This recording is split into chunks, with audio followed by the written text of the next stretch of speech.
Yes, I've had some old lorries, people wouldn't believe. I bought a motorbike when I was married, first married, lived in Farm Street, right? And I get £2 for it, which was a bleeding fortune. Yeah.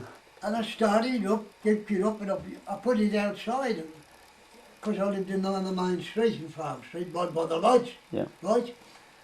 And I put it £5 in the office, £5. Yeah. And our little Gwenny used to keep running outside and checking the board off. And how do you ask that? A bloke comes to see how much you want the motorbike. I said, tenner. He said, go on, I said, you're on it, yes, she does. So she done me a good chain. Yeah. I shouted at her, not yeah. Flat there. Yeah. And shouted at her, taking a board, the price away, and he done me a good chain. So, yeah. Done you a favour. And when I went in the house in Farm Street, there was an old shop. And the cellar head was, put the coal down the cellar heads them days. Yeah. That's what the cellars was for. And I riddled all the shit down that cellar. Slack, coal, dust, rubbish, what I dropped over the years, you know, yeah. through the grating, picking pennies and halfpennies and sixpences. That's how bad things was. Yeah. And Mr. Paddy says to me, clear the cellar out. He said, you can live here for a month. Well, it's 9 baboons, I think it was. Yeah. So you might know things weren't so good.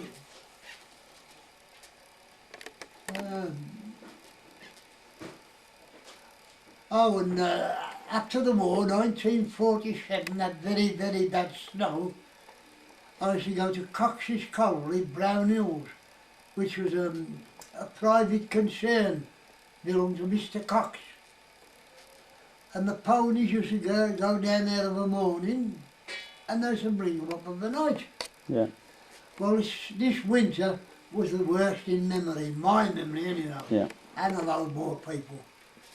You could not get out of your house, right, and it went snow for days and days. I think it went right up to May. Yeah.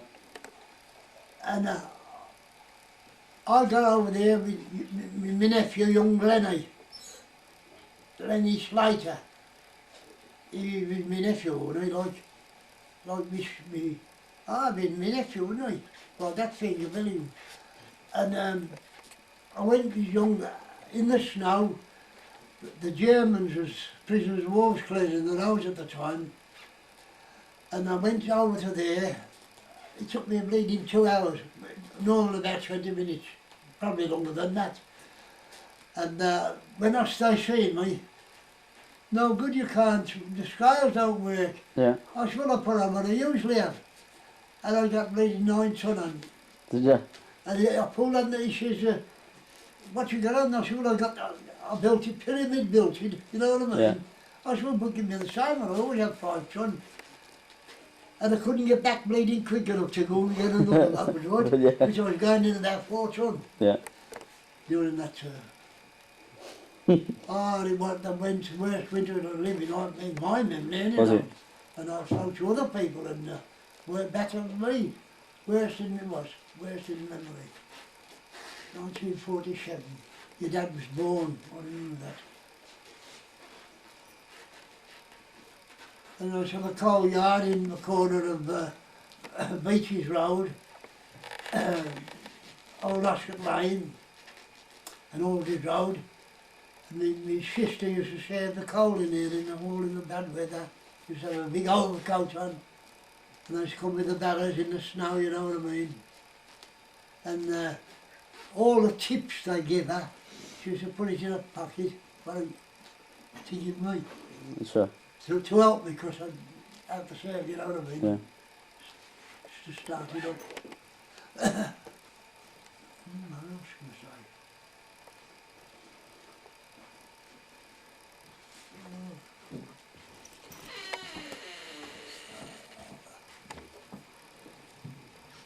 Oh, they're a good old mother, they know, spotless the way, you know what I mean? Yeah. Scrubbed everything like, you know. I suppose it was harder them days as well, wasn't it, to be clean than it is today? Cyber used to be scrubbed white, the grate used to be black enamel, and the brushes on the doings. Yeah. used to be hard for them hard, really hard. And my mother used to, when it finished of a night, when she was at home, she used to fetch half pint in the jug of ale, Yeah. and in the cold weather, she put the old poker in it Yeah. to warm it. That was her bit of comfort. Uh-huh. And she ain't got up pictures and bleeding thirds. No. Don't know what it was. Then we went on a holidays till I was about 70. Mm. Went to Western Suburb with my youngest daughter in a caravan, Kathleen, Katie. Oh, that was the only holidays I had, I think, when it was around about 65, something like that, 70. Because I got 4 kids. I got 5, I got 4 then, and things was hard, you know what I mean, to keep them. But I always classed her as one of the family, Yeah. to help her, give her, Yeah. do what I could. Yeah. Coal and eggs and different stuff I got around, I got me round up different places. It's nice, she was a spotless clean mother of that and dad. Very strict but going. And my mother couldn't write or write her own name. Couldn't she? No, she couldn't write no right at all. No. So, you see how hard it was for everybody, boss. Yeah. All right, Mark. Yeah. I'll tell you all what's what I'm in here. No, You will, No, you're I getting to come. Hey, you're getting paid, you know. You're about to know. Oh, you got it good, have you? Yeah. your granddaughter could worry you all the Tums. Hey, Your granddaughter. When I was riding around by the privies, I thought, now that voice coming past the privies, it was Amanda. In Yeah, her yeah. school uniform. I was going back to her old school to say did she come in? no, I was going up to school with a friend. I got a Well, nice, you wouldn't believe it, would he's you? got a nice uniform on. We ain't seen her for about to. Amanda. John's girl. I got a new Don't put that on because I think is one of a nice party, wouldn't I? I don't know why they don't come to see me, would I? That's alright. Just left alone.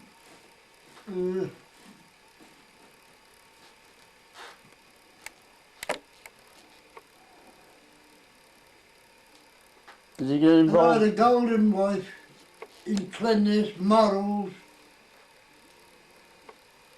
But I say we had our differences and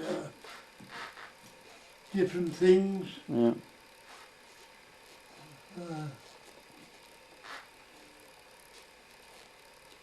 But I used to think the world of her when I come home out of the Marines, have her on my arm, walking down the street with her proud, Yeah. because she was a good woman, good girl.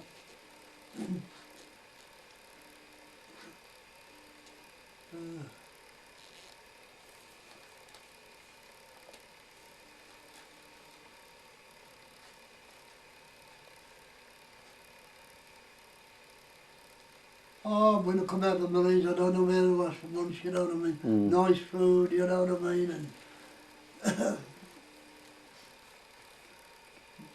Fred told me all the kids clean and the way of clean, and she did it. And I can't say any more about any.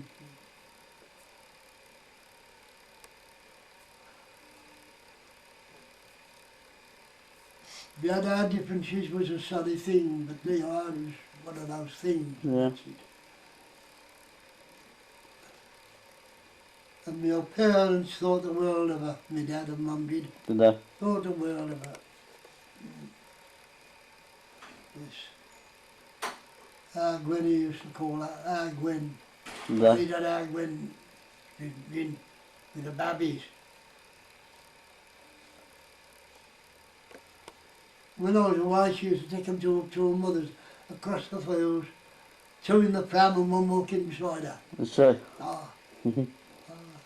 because it was all fields, you know, over there, you know what Yeah. I mean? Where we lived, the building, the houses. Oh, that was what he was saying. The truth. Was you a well-known character, Grandad, round there, was you? Yeah. Yeah. Especially with the auctioneers, Yeah. ah. I've been with Lloyd's Bank since 1932, 34. Have you? Ah. Ah. They bleeding took behind me scrap merchants today, God blimey, I'm rolling. I lose a pound, they cry the bleeding eyes up. Oh, no. Ah, they do.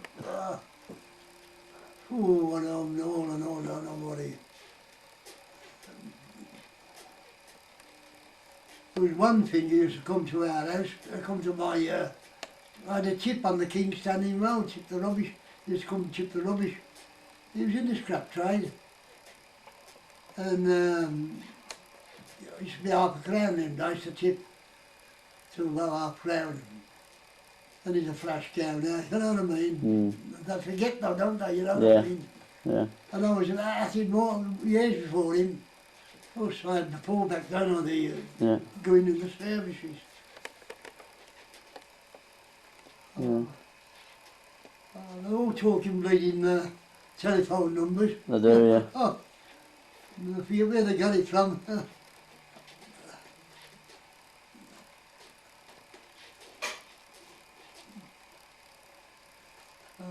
Half of them was bleeding crooked, couldn't lie straight in bed.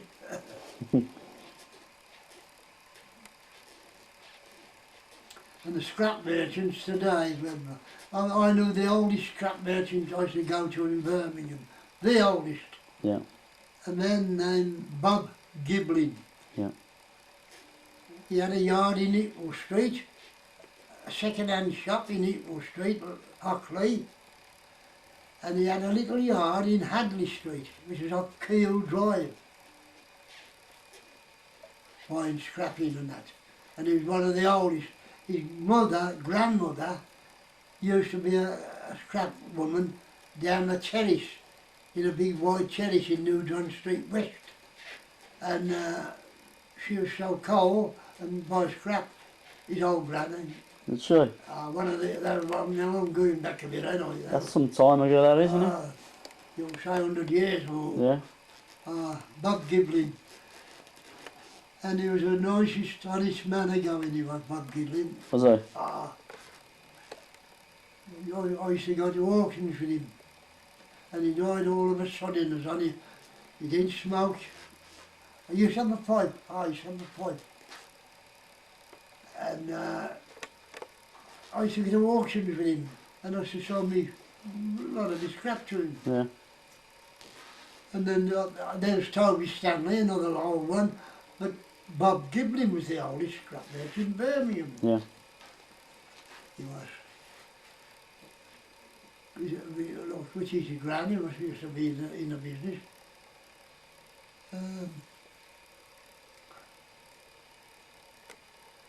There was Toby Stanley.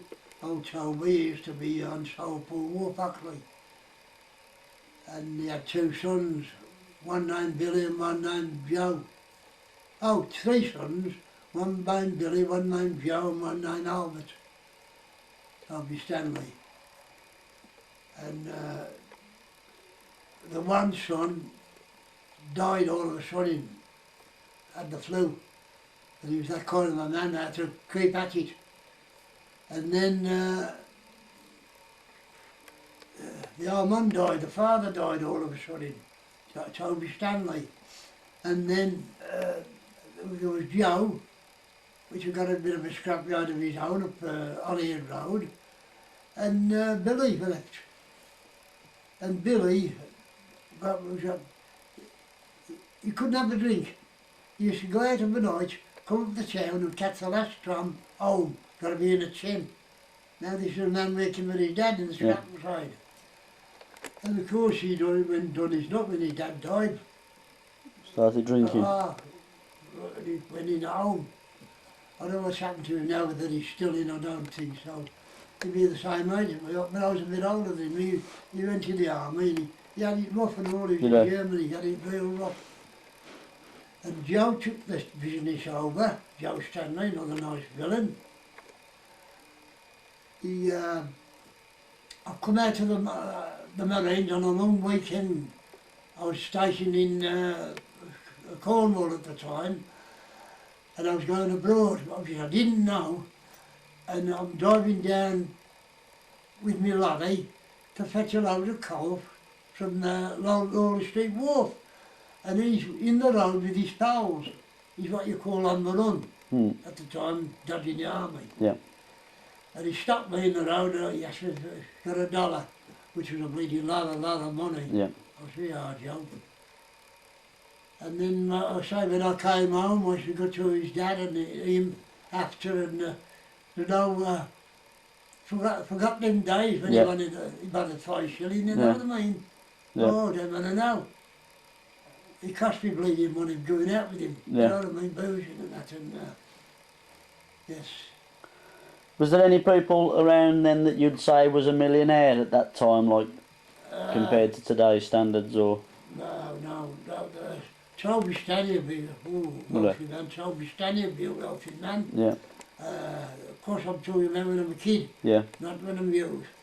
Toby Stanley, a wealthy man when I was, what, 14, 15, 16.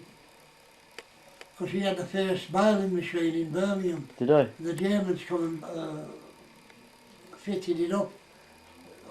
He had all the tins from the